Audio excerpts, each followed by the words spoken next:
Human beings are searching for the personal experience of reality. They are seeking to come to understand themselves, to find a reason for their own existence.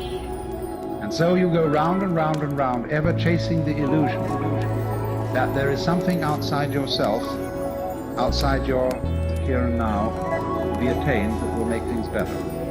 No guru, no method, no teacher, and no nothing else either.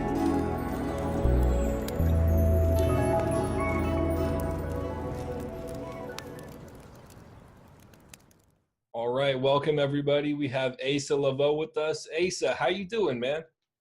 I am doing exquisitely well. How are you? I'm doing well, man. Thank you so much. I just want to say it's an honor to have you back on, and I'm looking forward to our chat. Likewise. Cool, man. So I have these two daily readings here. One is the 365 Tao. The other one is a Cherokee Feast of Days.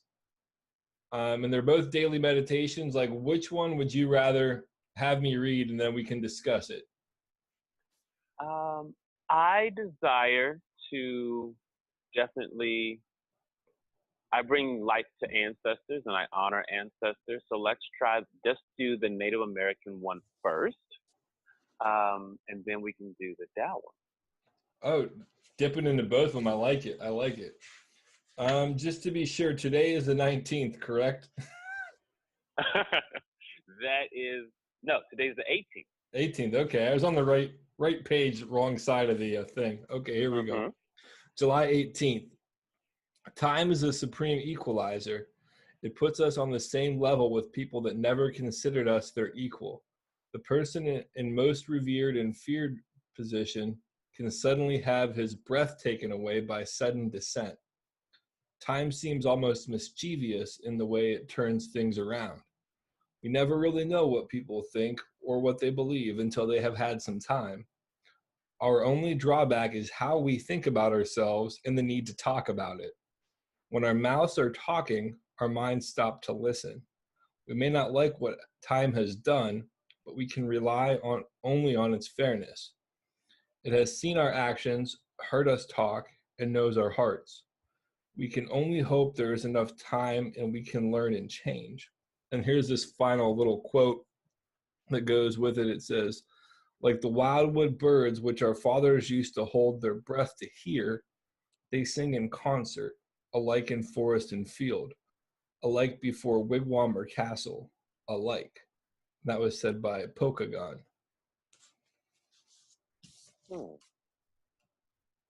So what is your feelings on that reading overall? As someone who is currently on my 35th year on this beautiful rock called Earth, I am in agreement. And I am in agreement that time is it is the equalizer of all. Because in my life I have seen individuals, have great wealth or great beauty or great mental capacity or just great abundance in one area of their life. And I happen to pop in on that particular abundant chapter of their life. And there are times that they have an air of supremacy in regards to other people. And I do my best not to ridicule them, not to speak negatively of them in that moment. I love them where they are, but it's definitely apparent that they feel like they have the upper hand based on what level of abundance they have in that particular category. And then seeing them years and sometimes months later, and that particular thing that they put so much value in is now the very thing that they want to hide because it's no longer present. or it's no longer present in the way in which they've been broadcasting it. So I was pursuing someone who had a very, very uh, beneficial position with a company, and that company allowed them to even live overseas. And the way they showed up was very, what some would say, arrogant. They showed up in a very arrogant way, meaning a lot of things vocally uh, was beneath them, and they would not give a lot of people or situations the time of day based on their perceived place in the world, based on that particular money and uh, that space within the organization. Fast forward a year, and that job is no longer available to them, and they moved from overseas back to the United States. And it was an experience that jolted who they were, because they had to find out who exactly they were, because they had falsely identified with something that just wasn't real. Wow, that's super powerful, man. There's a very strong message in all of that. I mean, as somebody who had really struggled with identity for a long time and who has really been cultivating a sense of self based on non-material things, I can really appreciate that. But some of what you said in the context of all of that actually spoke to me on a level of something that I need to work on, because in developing my spiritual awareness at times, I get like this sense of spiritual narcissism or spiritual snobbery, I guess is how I would put it. I get that, yeah. And I really took away from what you said about that whole person like having this arrogance, and then something comes up and then they get this humility. I really learned that I either have to be humble or be humiliated, really, by my behavior. And I'm grateful that I have the awareness to like really digest what you said and get an understanding of how that applies to me. Understood. I have a question for you. Yeah, go for it, man. What is your definition of humble? It's, I guess in simplest terms, it's like being on an even keel. It's not thinking too lowly of myself or not thinking too highly of myself. But when I started this whole path of everything I've been going on for almost 2 years now, my original concept of humble was this thinking less, like I was less than and making myself smaller. But it's really having a honest awareness about my assets and detriments, and being honestly able to assess my place in the world, which is, if I'm thinking clearly, pretty much on that even space. It's being in that equalized space that it talked about in that reading, really. Okay. How about yourself? You mean how do I define it? Yeah. I define humility and humble. Well, I take on the definition that's already there. And the definition that I know humble or humility to be is the process or the act of making yourself less so that someone else can be more. So the act of being humble usually, in my experience, comes from a place of leadership. So in the Christian tradition, having a pastor telling a minister, possibly, you need to humble yourself. Or my experience in the military, you might have a general telling a colonel, you need to humble yourself. In all of those contexts, is someone telling another someone that they need to make themselves less so that the person telling them can remain or become more. Yeah, I don't like that definition. It's not nothing against Yeah. you. I don't like it either. This does not bring me joy, so I don't use it. However, there's no judgment on anyone that uses it, because I understand, or do my best to understand, where that person is coming from when they use it. Because I understand sometimes we adopt definitions to words, and so I totally understand that. Yeah, for sure. I would say that my original understanding of that word was more in line with how you presented it, but through the whole process I've been through, it's really recalibrated that word, which I think that this isn't to toot my own horn. Obviously, I've taken this understanding of humble from other people, the one that I currently have, and I think that that's a lot better working definition of what it should be. You just said something now. You said not to toot my own horn. Why don't you want to toot it? That's a fair point, because it really isn't my own. It really isn't my own understanding. I developed it through working with a group of people who helped me better understand it. I guess it's just honesty. Well, why is your horn not worthy of sound? Oh, it is. I toot it plenty. It's just I can't take credit for something that I didn't do in that capacity. Oh, I get that. I totally understand. But see, I ask questions so that I'm clear, because I don't want, my desire is not to understand someone with a filtered ear. So I want to know exactly what you mean by what you say, because I get the phrase, you understand so that you can then be understood. Yeah, I like that approach that you have. I definitely feel that asking questions to get a deeper understanding of what somebody's trying to communicate, and seeing where they're coming from with stuff, I think there's a lot of validity to that. And I think with a lot of things that we're facing in the world right now, if people actually took the time to have conversations and raise questions, there wouldn't be so many misunderstandings, or people wouldn't be able to apply their own thought processes over what somebody else is saying as easily. Mm-hmm.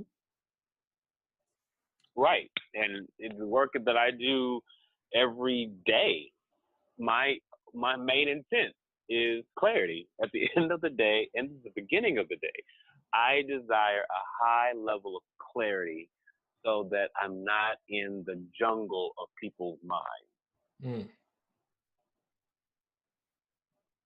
Something else that you said in that really brought up something else that I want to work on more.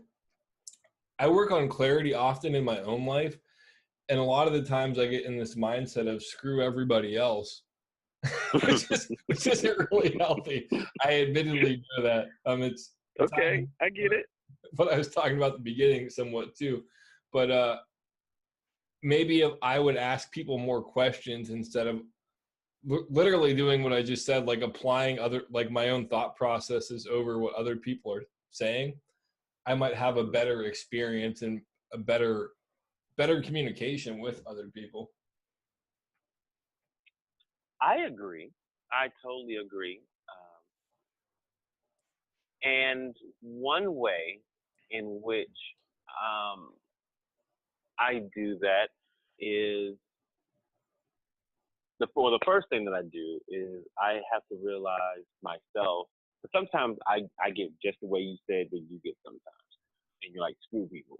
But then I have to remember that everyone's voice is a part of the symphony of life, and every single section, every single sound makes our lives just that more richer, just that more in tune, just that more in harmony.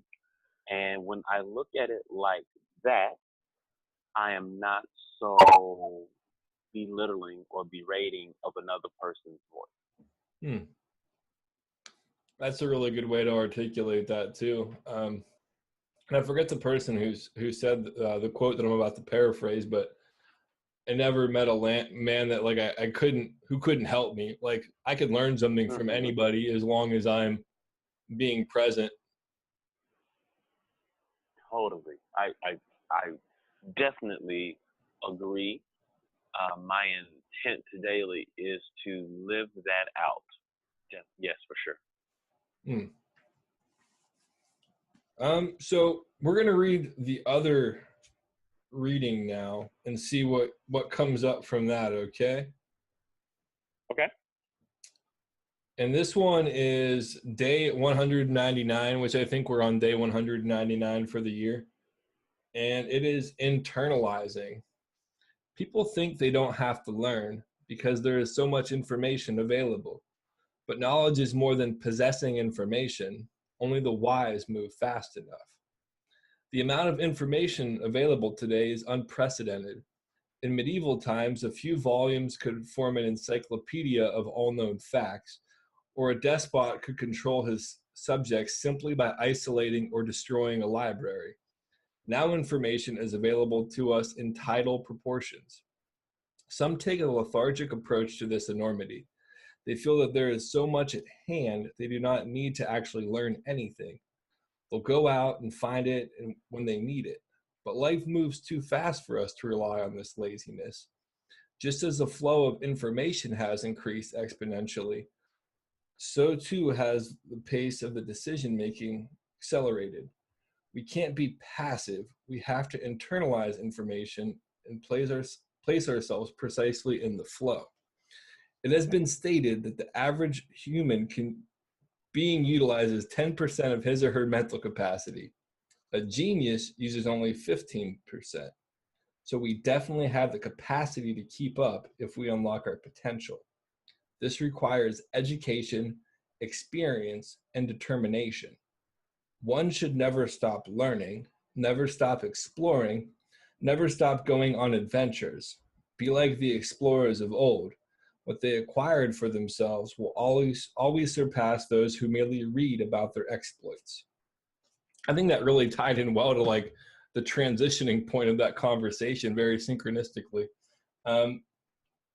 What does that stir up for you?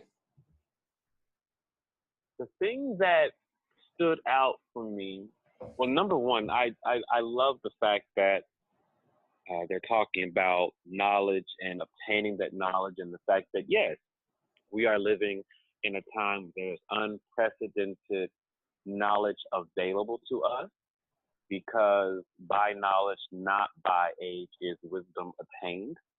So it doesn't matter how old you are, you can go forth and pursue that and obtain it for yourself. And that's something that, no one's able to take away from you, is the knowledge that's out there. And a key point in that is the capacity. And I like that they brought that up, because within that knowledge and within our desires to interact with people, and through that interaction with people, the valuation of people, we sometimes put people in categories that's not loving and that's not joyful. So for instance, let's say you are looking at someone and you're like, you know what? They're dumb as hell. They are dumb as a box of rocks. They don't pursue information. I asked them to read a book and they didn't. And now you have some type of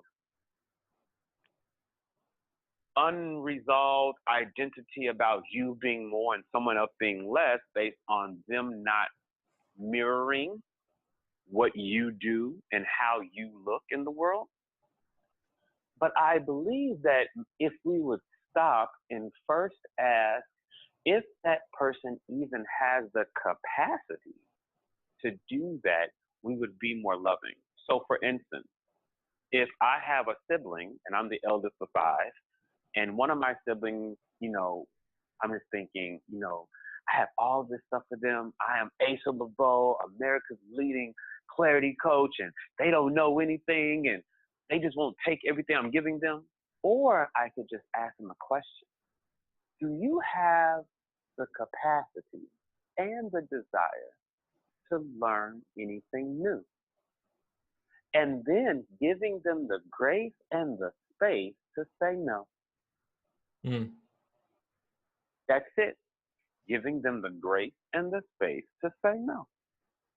Because though there is a great deal of information out there for us to obtain, everybody doesn't have to obtain it.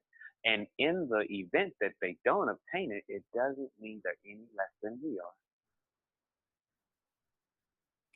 That's a really good perspective. I like how you talked about the grace and the space. That's a very eloquent way to put it. And recognizing that you can't put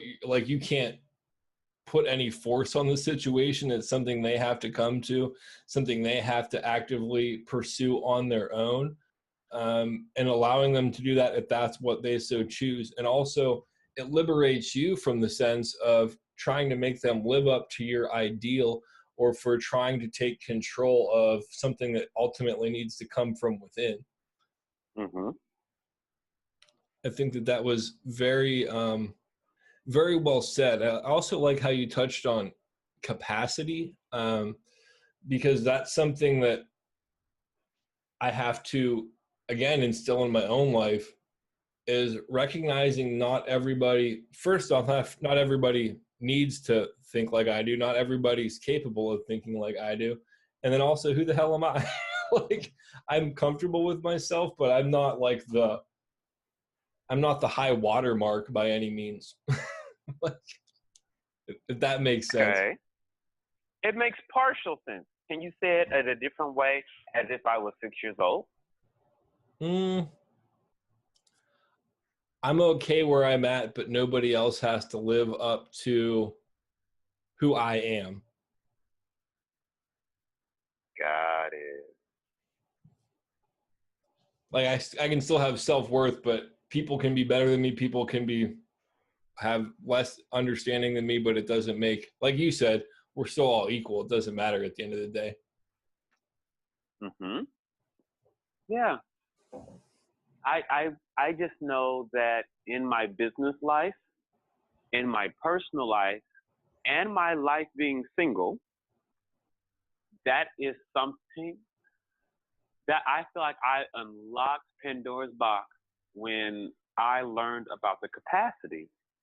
So I don't have to be so damn evil to everybody in my sphere. So as far as business, I can literally talk to someone that I might be co-creating something with and say, do you have the capacity to finish this project by tomorrow? Mm-hmm. Do you have the capacity to actually write an email sequence that looks like 13 emails? Do you actually have the capacity to do that? Not can you do it, not are you smart enough, not do you have the tools, but just do you have the capacity? Because when you say capacity, you take the judgment off. And when you hear that on yourself, and you ask yourself that question, it can look like a lot of different things that you do or do not have that would make you say yes or no to that. And then with being single, oh my goodness, like the fact, like, do you have the capacity to kiss me every day? Because you may be in love with someone who doesn't, and that's still okay. Mm. Yeah, the whole capacity thing applied to relationships actually like really transitions over well to the next topic that I really wanted to bring up, which was I'm single as well, and I'm really coming to this conclusion about dating that I don't need to seek out the right person, that the universe, source energy, God, whatever you want to call it, will put that right person in my life at the right time. And I just have to kind of be patient for it. And it's really like applying the capacity element. Do I have the capacity to have a healthy relationship? And at this stage, I would say, yeah. And it's like, do I have the capacity to wait for the right person instead of trying to make all these people the right people? And I would say, yeah. So my question to you now is, with relationships, do you think that you're better, like you personally, are you better off waiting for the right person to appear, or are you better off actively working to find that person in your experience or what you've learned so far? Neither. Okay. And what I mean by that is I am the best part of who I am in this moment. I really am. I am the best part of Asa Leveaux in this moment. And in regards to co-creating life with someone, I have desired no longer to work at it or to bring sweat equity to the equation. What I mean by that is I have learned something. There's an author, and you may know of him. His name is Neville Goddard. And if anyone's listening, never heard of this person, it's Neville Goddard, Goddard. Neville Goddard is a great thinker, a great thinker. And I ask everyone to consider to please today, in this soon moment, find out who that human was and what he had to say to the world, because I now understand something called feeling the feeling of a wish fulfilled. So rather than go around my day talking about what I want, I feel the feeling as if the thing that I desire most is already real to me. So I recently have come to the understanding that I would not mind and I would find joy in being married again to the right human for me. I would like that. And I would also like coming home to a person that is right for me. So feeling the feeling of a wish fulfilled means instead of saying, oh, I want someone, because when you say that, when you use the word want, all you're doing is bringing another right now in energy to the thing that you lack. So rather than keeping that energy of lack, I reside in my desire. So that means I feel that feeling of a ring on my finger. Like I literally sit there, feel that feeling of a ring on my finger. I literally imagine coming home, opening the door, and someone either in bed or on the couch or in the kitchen saying, hey babe, I can actually hear the words. I can actually feel the feeling of what that feels like. So that's what I do now. So my is I rather rest in the imagination of reality than to construct one out of sweat, work, and effort. I like the way that you put all that, and that's something I'm going to have to chew over it as well. It's nice to have these conversations with other people that are kind of on similar paths, even though our paths are different, but there's lots of similarities, and it's interesting to get your insight on it. And I think you bring up a lot of really good points, because law of attraction would state that when I present lack, I'll continue to get more of lack, or not even me specifically, but anybody really. And then when I focus on what I want, but not really constructing how that's going to happen and narrowing the potential ways that the universe can present that, it becomes easier when I leave it more expansive. And I like the whole concept of sweat equity, because I don't want to have to work. I understand that relationships take effort, but it doesn't have to be work. And one of the things for me that's really been coming up lately is this whole shedding of old beliefs based upon romantic traumas that over my dating career, and just letting it go and saying that's where I was at then, this is where I'm at now, and it can be different. It doesn't have to be how it's always been. I won't always date the wrong people. No, you won't. But my thing though, what is dating? I have no idea. Nothing more. In my mind, I see dating as an interview process. That makes sense. That's how I see dating.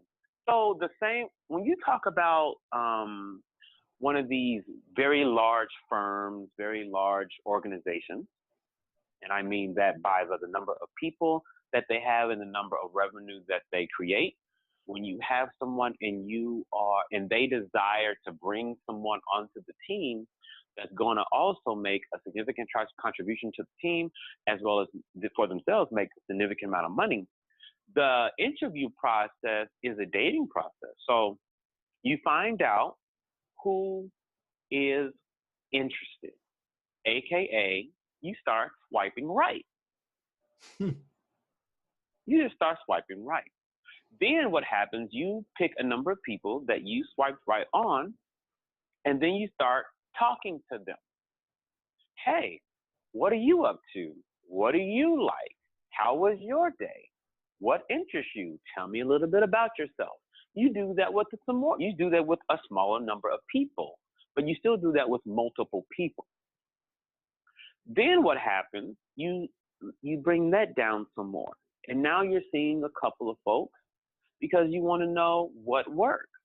Nothing's exclusive. You haven't made your decision, but you're looking at things. You're seeing if one person is a better fit over another. And then just like in a job interview or in a dating process with the physician, you are then courted. So they may fly you out to the company. They may give you some perks. They may ask you to a basketball game and find out what interests you. They may ask you to come over to the barbecue to see how you are in an informal setting. They may ask you to go to a gala to see how you are in a formal setting and how you could speak to their associates and their partners and their customers. The same thing happens when you're dating. No one's exclusive. You're just interviewing. And then you finally say, you know what? I like you. You're my choice. And then you're dating exclusively with one person. So a lot of times we don't allow the interview process to run its course fully, I feel. That's a really good way of putting it. And that's something that I've really been evaluating in my own life about how I need to see how somebody is over a period of time. Mm-hmm. And really getting more familiar with it, because typically what I would be like those employers that have like a skeleton crew and they hire the first person that comes in that can like speak coherently. Like, that's what my dating. Right. Oh, you'll work. And then it's like I started making excuses for behaviors that I wouldn't tolerate in other ways, or thinking that I could fix these people, or that how they're showing up would change, which it never really does. And one of the things that I've learned through maturity is people show up as they're going to show up most of the time, with the exception of big life events that cause dramatic change, but that's far and few between.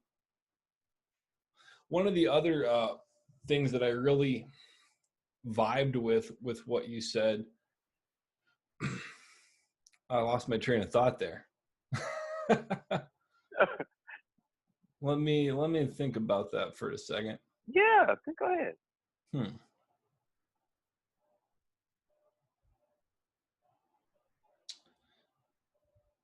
Oh, the dating multiple people thing. So for me, like when I started dating, it was right around the time that like I started abusing substances, and they talk about how when certain people really get in that space of things, their emotional growth stops. So for most people, their concept of dating matures. So a lot of people, I'm 34 years old, a lot of people at 34 have a more realistic approach to dating, I would say, than I do. And a lot of people have been talking about this concept of non-exclusivity, dating multiple people, seeing who works and who doesn't. And one of the things for me is that never really sit right with me in lots of ways. But as I continue to heal and grow and move forward, and I begin to recognize that that's like standard operating procedure for most healthy, well-adjusted adults, I really am putting more merit in that. But it's also kind of out of my comfort zone, but then it applies back to that whole concept of growth occurs outside of the comfort zone. So it's something I need to evaluate. Well, would you consider that you could always, always, always state your parameters around what you are willing to do in a dating context? So, for instance, some people, just because we're dating doesn't mean we're having sex. Just because we're dating doesn't mean we're meeting each other's families.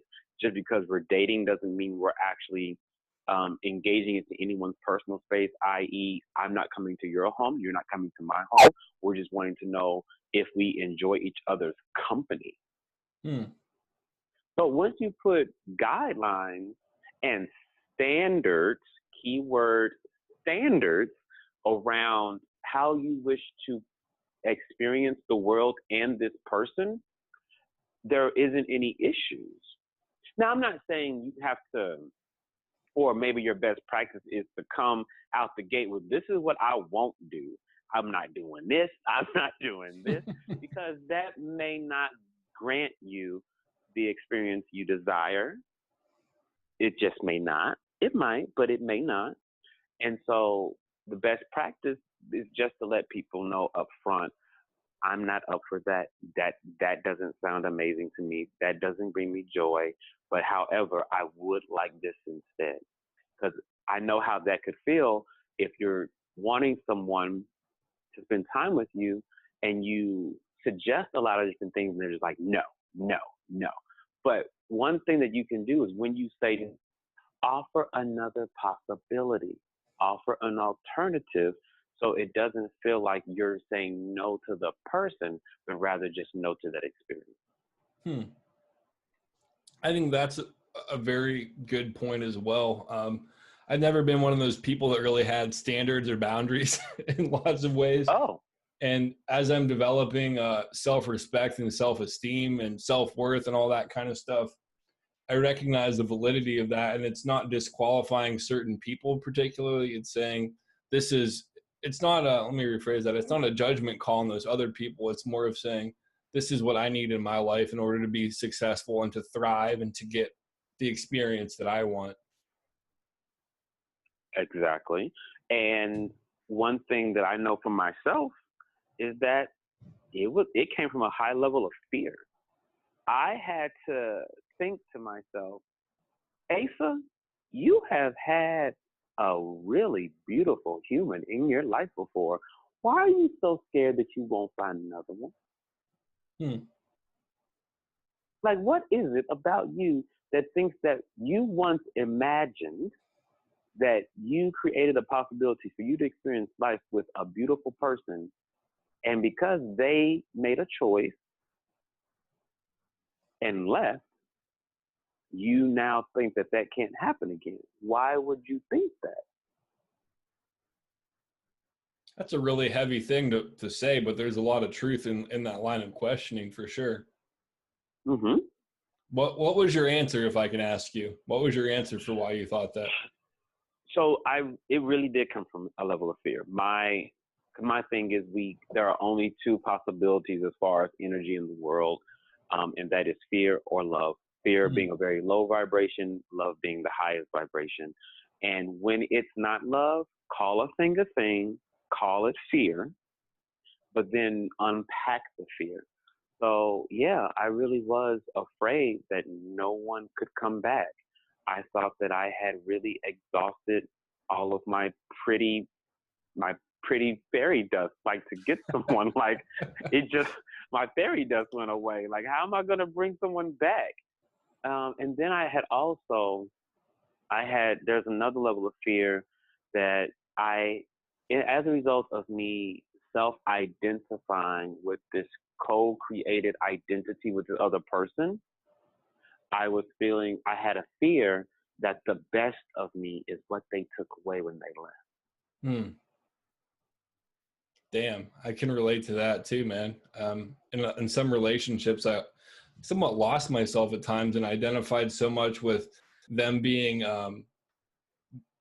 things that I didn't have in my own life, where I couldn't generate myself, so I relied on them for it. Is that kind of what you're talking about? Mm-hmm. That shit hurts, dude. That shit does hurt. And how I am now is I can consider to love someone without having a romantic identity crisis, or allow romantic trauma to come based on me feeling that now this person has come to save me. Yeah, because you saved yourself. I saved myself, and guess what? I am my own best thing. I like that too, man. Yeah, I am my own best thing, and it is a joy to get the permission to love me. For sure. That's one of the things that I'm really stepping into, because I had such low self-worth for a long time. And now looking at over the past 2 years, all of the discipline, dedication, time spent, like all the stuff that I put in bettering my life, and seeing how much of a fair shot I've given myself, and how loving I can be towards myself, it makes me recognize like what I really have to bring to a relationship, and the level of self-awareness and dedication I would need from a significant other. And then do you articulate that to your potential significant other? I've really taken a step back from pursuing that right now, because I'm so focused on my business and stuff like that. But I feel like when I transition into that space, and put energy in that avenue again, I most certainly will. I think that that's a good kind of thing to appreciate yourself. One of the stumbling blocks I have is not wanting to sound too arrogant or like egomaniacal by self-love. Hold on, please say that again. You said that you don't want to sound too self-maniacal. No, based too on self-love. Too arrogant or egomaniacal based on self-love. How do those two things coexist? Self-love and ego. How does that work? That's a fair point, man. That's why having these kind of conversations are good. Makes me realize some of the judgment errors. Because my thing is, if I have self-love, if I love myself, I am not going to do anything that brings pain or dis-ease to myself. But my thing is, when you do project a high level of self-love, sometimes the language that comes back from someone residing in a low vibration is very non-affirming. And so it comes back as, Ross, you're just being egotistical. You're just being picky. Well, you can call it what you like to call it. All I know is that I'm over here loving myself. So if you don't choose to love me in the way I'm asking you to love me, because guess what? We all don't know how to love each other. That's why we need to ask questions, because someone that was in a relationship with Ross cannot be in a relationship with Asa the same way. You have to love us differently because we desire different things. Mm-hmm. So once I give you language to the love I desire, and you cannot help, and you cannot, you don't have the capacity to give it, then you can choose to leave. You don't have to stay, but you're definitely not going to interrupt my self-loving atmosphere by calling me egotistical. That's a very, very good point as well. So it's almost like the self-love and being at a higher state with yourself triggers fear in the other person. So then they project it back to you to try to bring you down to their level. Right. They're trying to humble you. Yeah, your definition of humble too. Right. My definition. They're trying to humble you. And I say, no, thank you. I am not available for this experience in life. And this is what I'm going to need from you in the future. And if you are not able to do that, I totally understand, and I will love you go. I don't let people go. I will love you go. That's a very good way to put it too. As I've been dating and some of these situations have ended, I've always been one of them people that was a bad ender. But over the past 2 years when things have ended, I've gained a sense of grace and peace with letting things end. And sometimes it's not even for the other person, it's for my own peace of mind to not be a shitbag when something that I celebrated at one point is ending, and allowing the other person to leave as well. Or as you said, like loving them go, but like giving them that space and still giving them, maintaining my integrity and maintaining my respect for them, but recognizing that it's just not good for either one of us, I guess.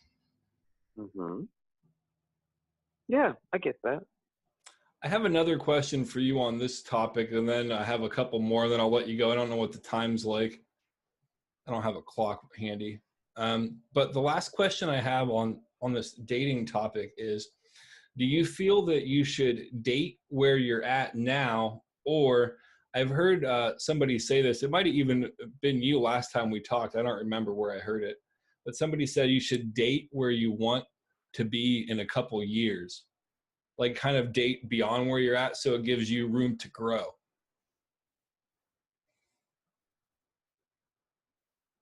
Say that again, please.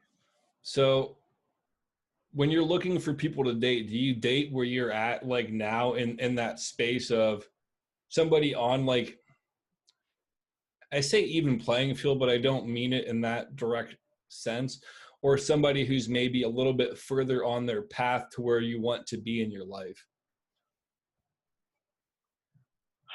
I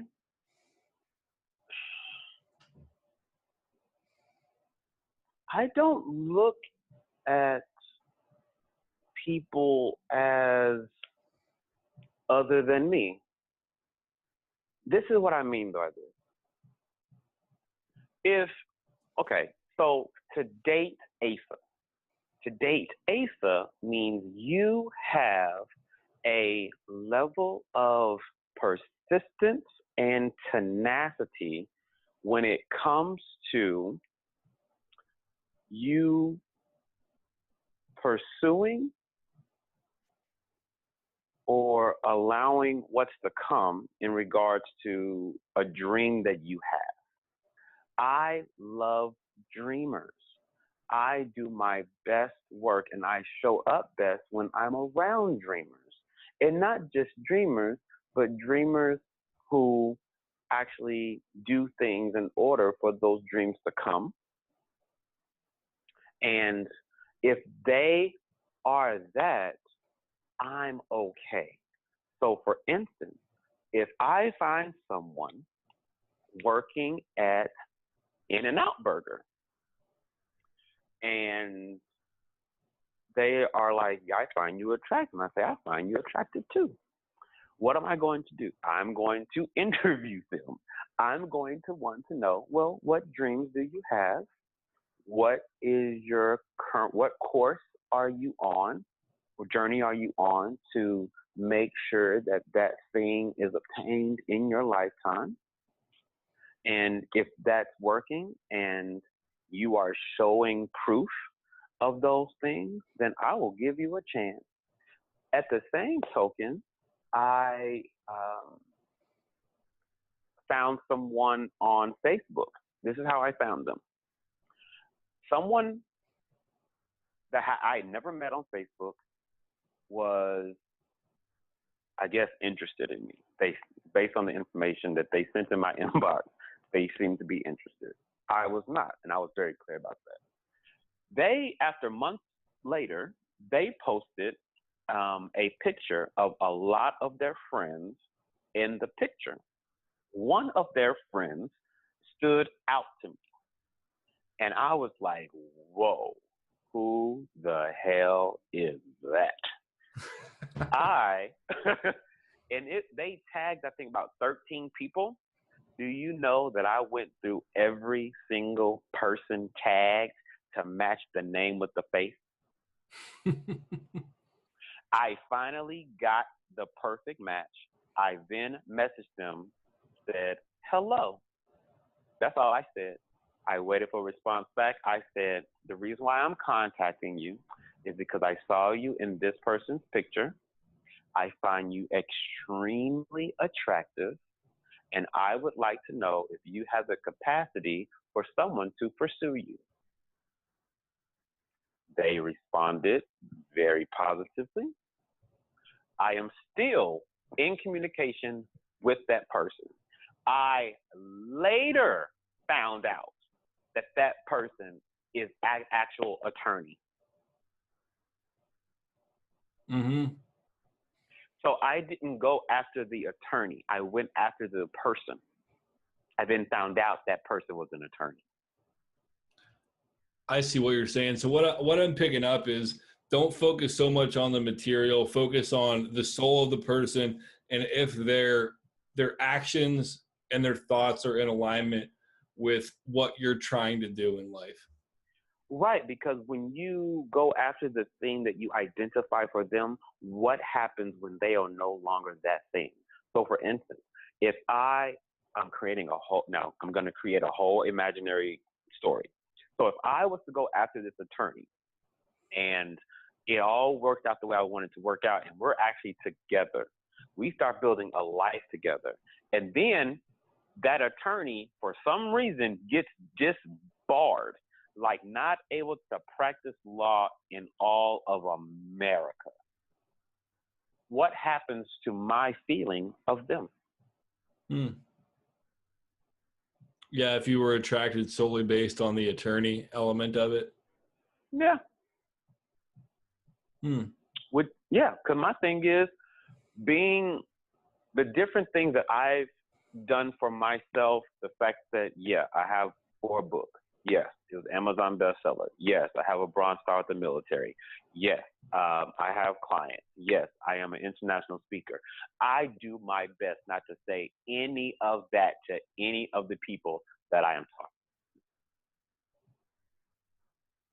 That's a very good way to approach things, because then they can identify with you and your personality and your soul rather than all these other things. And those things are great, obviously, but they don't define you.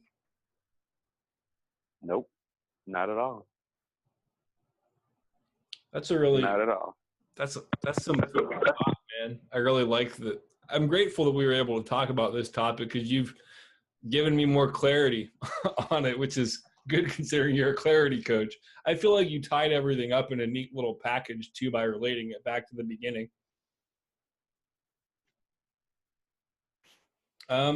So I have a couple more questions for you. Do you want to tell everybody who maybe didn't hear the other interview we did a year ago, kind of what you do, some of the services you offer, and where they can find your information? Sure. So some of you all may not know, and some of you may know, but I'll let you guys in on it. I co-create joyful strategies for entrepreneurs that result in $10,000 or more. I'll say that again. What I actually do for people, including you, is I co-create joyful strategies for entrepreneurs that result in $10,000 or more. Regardless of your industry, I do that. So I have helped people in the pageant industry, in the car industry, telecommunications industry, health and beauty industry, coaches, speakers, a couple of psychic mediums, intuitive healers. So it's regardless of the industry, totally. And what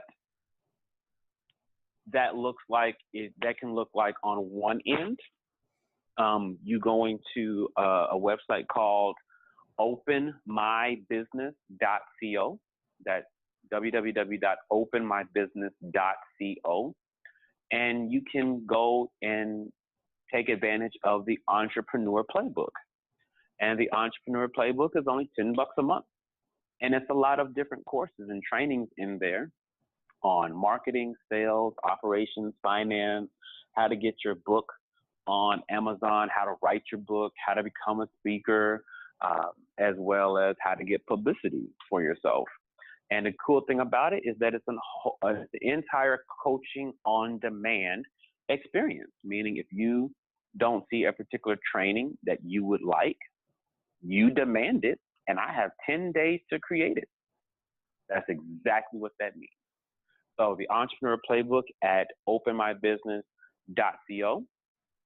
If you would like to work with me individually, you can always go to asaleveaux.com. That's ASALEV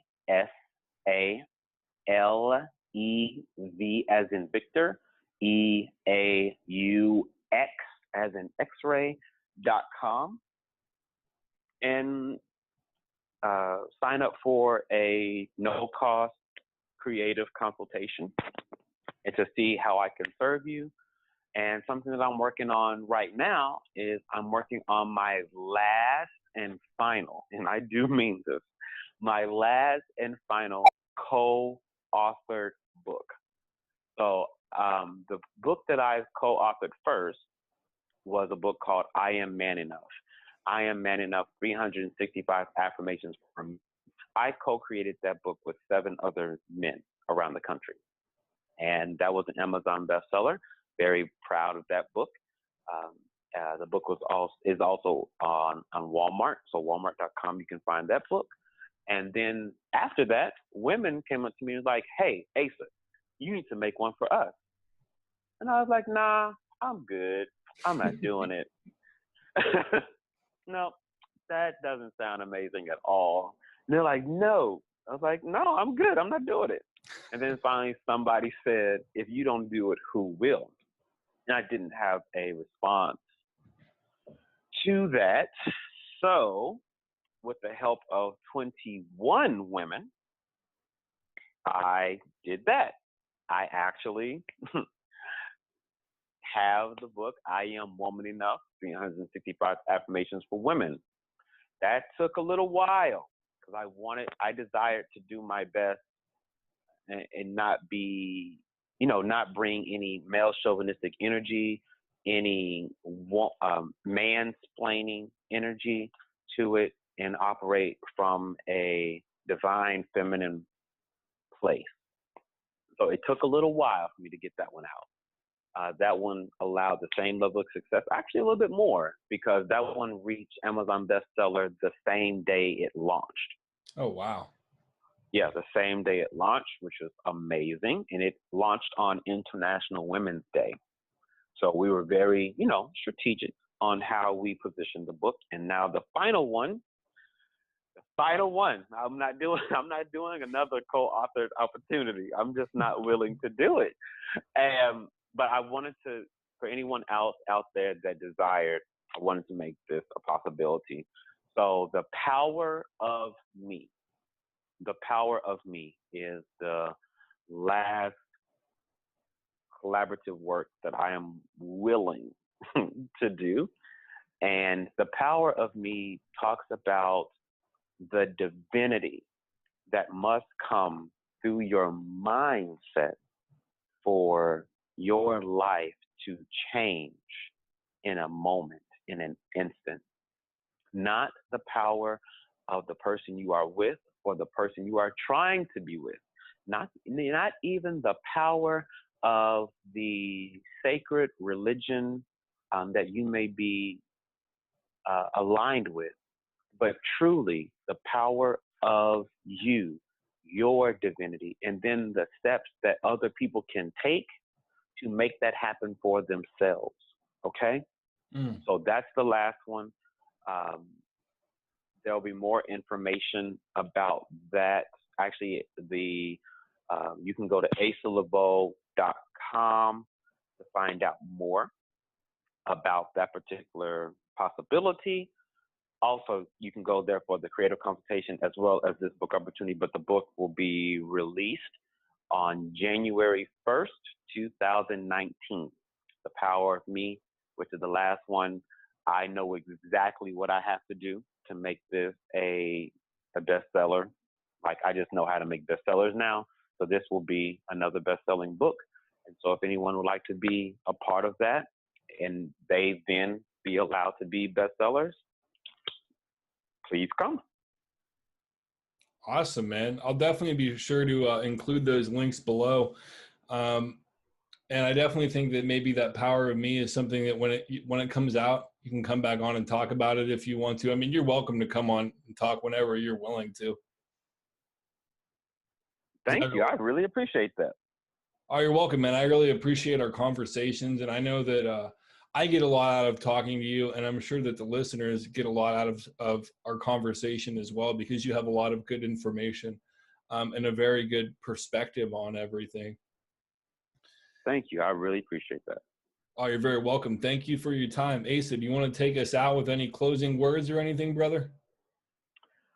The closing words that I have is, please take this moment for everyone that's listening. Please take a moment to get comfortable. Close your eyes. If you're driving, don't close your eyes yet. Pull over. Then close your eyes and take a few intentional breaths and realize and be reminded and know that you are so worth it. Your value, your worth comes from a very divine place. Nothing that no one says about you, nothing that you've ever done, nothing that you will ever do will take your divinity away. There is a power within you that the world desires. We are hoping and praying for you to show up in your most authentically wonderful voice and gift today and every day until the moment you ascend. We need you. You are necessary. You are loved, and you are worth it.